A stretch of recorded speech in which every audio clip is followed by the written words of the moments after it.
Okay, welcome back, everyone. So, after a slight rejig of the Zoom meeting, we are back online. I will share my screen once again, and we'll get into the last of these spreads because it is all pretty interesting in week one of the NFL, Thomas, as always. Yeah, it is. You never quite know which way these are going to go.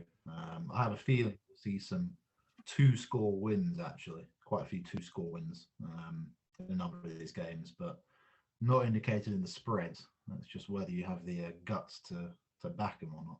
Yeah, it's tough as well. It's tough, as we all know, until you see some of these rosters take shape. I will say this off season, I don't know if you feel this way, but I feel like there's been less major injuries this off season than normal. Yeah. So I mean, most running backs are very healthy, actually. Yeah. So I think that's a good thing, but it does mean that a lot of the teams are going to have their first choice players on show. So normally you have some injury depleted teams already that are going to get beaten. Whereas this time, I think there's quite a lot of full strength teams around. Right. So I spoke about the pretty poor quality in the AFC South earlier. I think that's going to be reflected in this game. We've got the Colts on the road at the Texans. For me, that looks a bit much for the Colts. Favored heavy here. What do you think, Tom? You think it's too much? You think you want to side with the Texans? I'm going to take the Texans to cover here. Yeah. Yeah. No, sorry. I thought you were going to go the other way. By the way, you summed that up, but I fully think yes, a divisional game, you take the points when they're given to you, and the Texans for me are one of my wild cards this year. I had a look at their season over under wins. They didn't set them very high. I think they only gave them the chance to win about 4 games or 5 games. So I think they might do a little bit better than that and surprise a few people. Now that Lovie Smith's restored a bit of order there. Divisional game, take the 7 points. Yeah, I think closer than the experts think. I think this one. Davis Mills, look, he's not perfect. He probably won't end up being an elite starting quarterback in the NFL, but he put some solid starting quarterback tape out there last year. Brandon Cooks, receiver, gives them a chance on offense against anybody. That guy just puts up 1,000 yards every season. Shaquille Leonard for the Colts, the newly christened Shaquille Leonard, is out, I think, which is a big miss for them. If he isn't good to go, that is a problem for them. That's a hangover injury from last season. So I think the Texans will keep it close. Yeah, no, I agree. Is this Darius Leonard you're referring to? Who's now? Yeah, he's changed his name to Shaquille Leonard. Yeah. Oh, okay, lovely. They're never short of a nice name change in the NFL. So no. Next one up on the docket here will be of particular interest to you, Thomas. Yes. It is the Kansas City Chiefs on the road in the desert. Here we go. So you have a 6-point spread there. When I looked earlier, it was only 4.5. So it's either come out a bit, or I'm just looking at some bum odds here. Now, yeah, quite like the Cardinals to cover this one, just because there's a watcher of many Chiefs games over the years. You rarely see the Chiefs pull away in these games by big amounts. Even if they seem dominant, they always have a sloppy quarter or sloppy series and let the other team back in. And I think the Cardinals keep sniffing around here. So I think as a 6-point home dog, you'd have to side with Arizona here for me. Yeah, I think so too. Oh my God, all kinds of notices popping up on my screen. I think so too. I think the Chiefs are going through a transition without Tyreek Hill. It's going to be a different kind of offense. They're going to have to run the ball more play action probably. to stop people just playing too deep and keeping everything in front of them. And I think Kyler Murray, he's not a perfect prospect, not as good a player without Hopkins on the field, but I like the Cards to cover, and I like the over on the points. I think it's going to be a high-scoring, close game, one for the neutral. Yeah, that's a good point there. I mean, that's you have to take the over on that one if you're going to bet on it. My goodness. Yeah, it could be a 35 plays 32 sort of game, this one. So, yeah. Yeah, I think so. Okay, so then next up, we have got the Raiders on the road. Ooh, my. On the road. On the road. Now, is that 2.5 or 3.5 there? That's 3.5. Well, take Vegas on that one. Just for the pure fact that 3.5 is a nice number to cover a field goal loss, which it might well be, or they might well win by a field goal in this one. Again, with the divisional game, I'm sure it'll be close. I'm sure there'll be quite a few points scored here. But yeah, I'd have to take the Raiders. A lot of people seem quite high on the Chargers. I've just never really been too convinced by them. I think Herbert's obviously a very good quarterback, but yeah, I don't know. Maybe it's just because I'm in their division and have to watch them a lot. But I just don't really think they're that good a team. They never seem to perform maybe up to these high expectations. So I think when you're starting the season, people get a bit carried away with the moves they've done in the off season and the progression of Herbert and all this stuff. But I like the Raiders to cover this one. I think I do as well. Not a lot of divergence here in our picks, Tom, unfortunately, but I think so as well. I don't know. I think it's going to be a really close game. I'm a bit higher on the Chargers than you are. I'm not. I agree. I think there is a real bandwagon around Herbert, which is understandable to a degree. But for me, the Chargers, the good news for them is the defensive players they've got back healthy this year could make a huge difference for them. But also, I think that Vegas offense with Waller now and Devontae Adams, that's becoming that's going to be a really hard offense to stop. They've kind of solidified the offensive line a little bit from where it was last year as well, the Raiders. So yeah, give me the Raiders. They may go down valiantly in this game, but I think they'll cover the 3.5. I think it should be a really good game. This late window of games, I'm really looking forward to this week. Yeah, that's shaping up very nicely. Even this next game, actually, because I'm really interested to see what the Giants are going to be this year. Saquon Barkley back healthy for the first time in 2 years? You think? Yeah, 2 years, right? Him and McCaffrey have both just been in pieces the last 2 years. I think Jones is always a problem at quarterback, but they've got weapons around him. You know, they've got on paper they're okay on offense. Offensive line isn't brilliant, but I don't know. The Titans just don't blow anybody out either. And Tannehill seems to be regressing back to his pre-breakout season form. And I think the Titans will win a close game and the Giants will cover this spread. What do you think? Yeah, that's sound logic there. I do think you're seeing the value of Arthur Smith, what he did for Tannehill, and since he's left, as you're right, it has gone downhill. I do worry if the Titans lose this game or a couple, it's going to be the whole thing is going to fall apart there in Tennessee. I can definitely see that happening this year. Harold Landry out for the season as well. Their only real pass rush threat from last year. Oh no, Simmons at defensive tackle is a beast as well. But their major edge rusher down for the year already. Did they trade for Bud Dupree from the Steelers? Did they? Yeah. Or was that and I stand by my statement. Harold Landry is their only major outside pass rusher. Yeah. Okay. Yeah, you're not too high on the Titans. I don't know.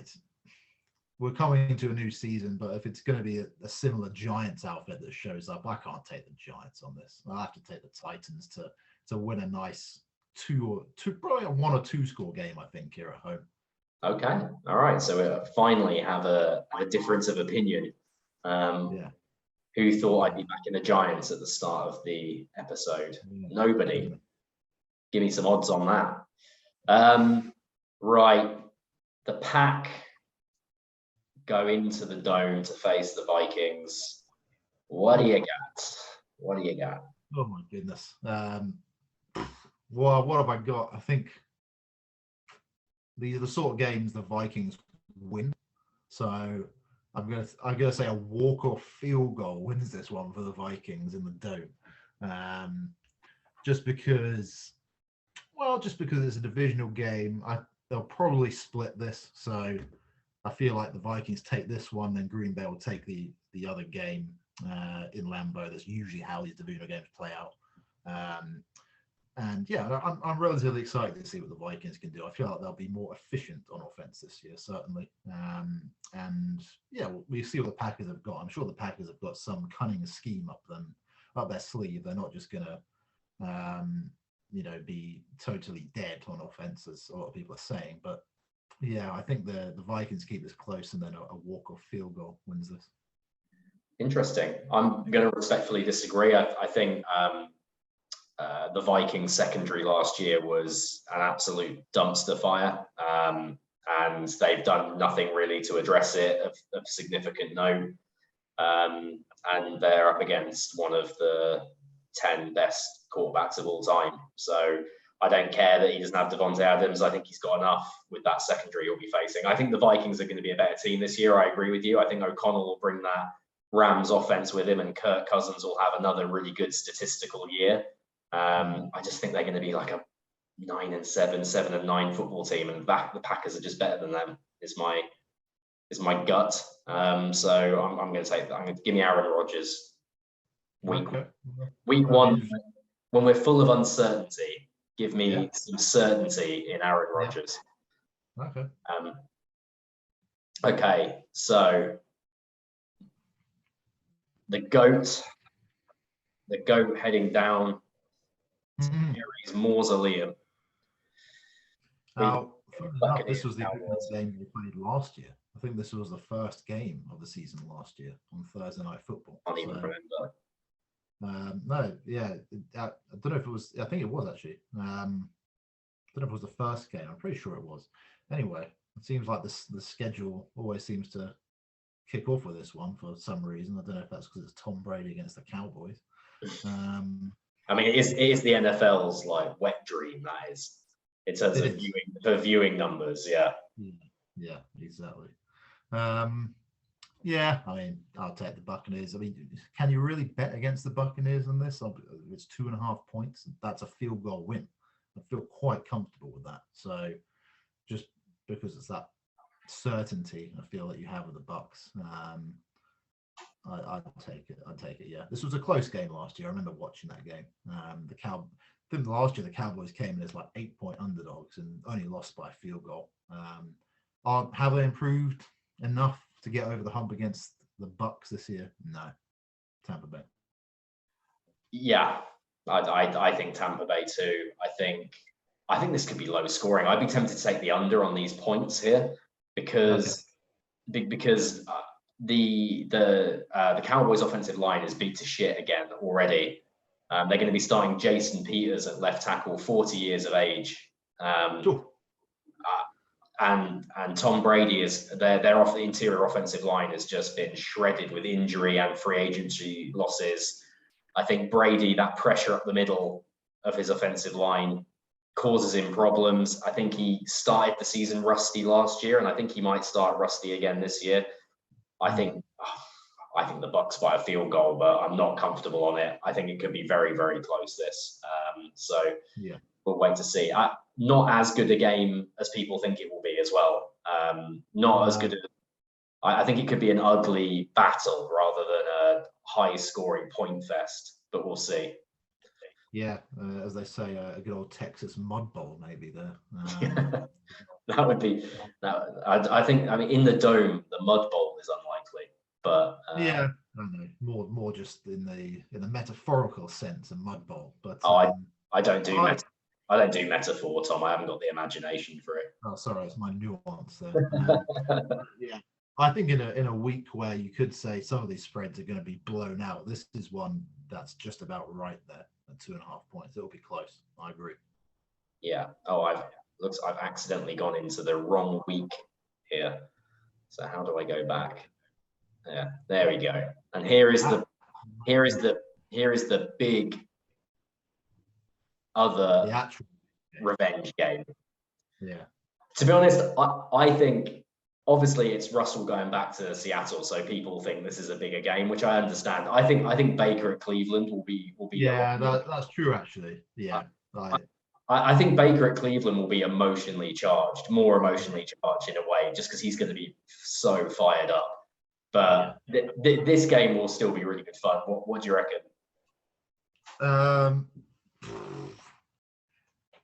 God, I reckon the Broncos come in with high hopes and get dragged out to deep water by the Seahawks here. It could even, I know a lot of people aren't very high on the Seahawks because their quarterback situation, but it's just going to be Pete Carroll football. It's just going to be dropping back in zone the whole time. Make the Broncos go long scoring drives and see if Russell Wilson can keep his head in an emotional game, and then use that impressive duo of running backs that the Seahawks have to just pound the rock. I would be so brazen to take the Seahawks as winning this game, to be honest. Monday night over there, not Quest Field, whatever they call it these days. You literally made all the points I was going to make there. Like literally, I think the Seattle Seahawks are not a very good football team, and I think they're going to finish, 5-12 or something. But this is just going to be one of the 5 games they win. Yeah, it's like written in the stars that they're definitely going to have a plan for Russell Wilson, number one. Pete Carroll you can say whatever you want about him as a head coach, but as a defensive coach, as an organizer of a defensive football team, he's one of the greatest of all time. And they're definitely going to have a plan to keep Russell Wilson out of the passing lanes that he likes to get into, make him use 5'11", make that work against him. And all the players on that team that he left, like DK Metcalf, though, people like that are thinking, well, must be thinking, well, fuck you then. If you're gonna sulk and pout until you get traded, we're gonna show you what we're about. I think everyone's gonna be fired up for it. And I think it's gonna be deafeningly loud in there as well. oh yeah. So I'm almost listening to you talk there, and after my points, I'm almost going to put money on this right now here. Get the Seahawks to cover that one. This is the best Monday Night Football for a while. Yeah, for a while. I don't know. I don't know if they've made like a concerted effort to make sure there's better games on Monday Night Football this season, but this is a really good start because this is a great game. This is the kind of game that should be on Monday Night Football. Exactly. It'd be good to see the Manning brothers doing it as well. I don't know if they're doing that again. That was fun. No, definitely. Yeah. All right. This concludes the spreads of the week. My goodness. We've had 3 spreads, Mike, that we've disagreed on. Actually, make that 4. Let's just have a look here. I think the Commanders blow out the Jags by more than 3. You like the Jags to cover that one. I like the Bears to cover as home dogs, 7 points. You like the Niners to destroy them, which they may well do. I like the Vikings in a walk-off field goal. You like the Packers to grind them down there, get the win away from home.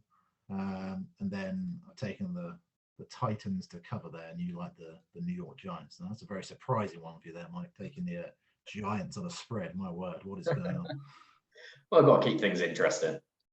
Yeah, you do. Well, there's a lot of chance for some early movers there if some of those picks from us come off, and then we've agreed on the rest. So, yeah, excellent. That was very fun, and I think we've provided some good insight there. If anyone wants to take a little plunder on one of these results, but yeah, in week 1 you can never really be sure.